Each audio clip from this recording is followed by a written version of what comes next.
dahil ayun, nagising na naman si nagising na si Miming. Ming.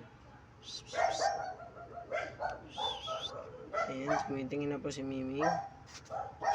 Nangangati pa. Miming. Good morning. So, on time po ngayon ay 1:38 AM na po.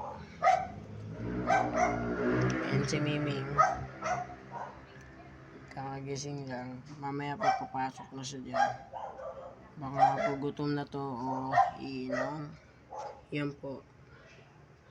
Ayan o, kaya kakain.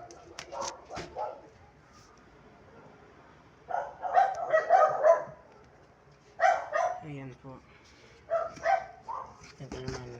Ang tulugan niya dyan. Tapos lalo ko po kung pagagandahin yan. Naming, abangan niya.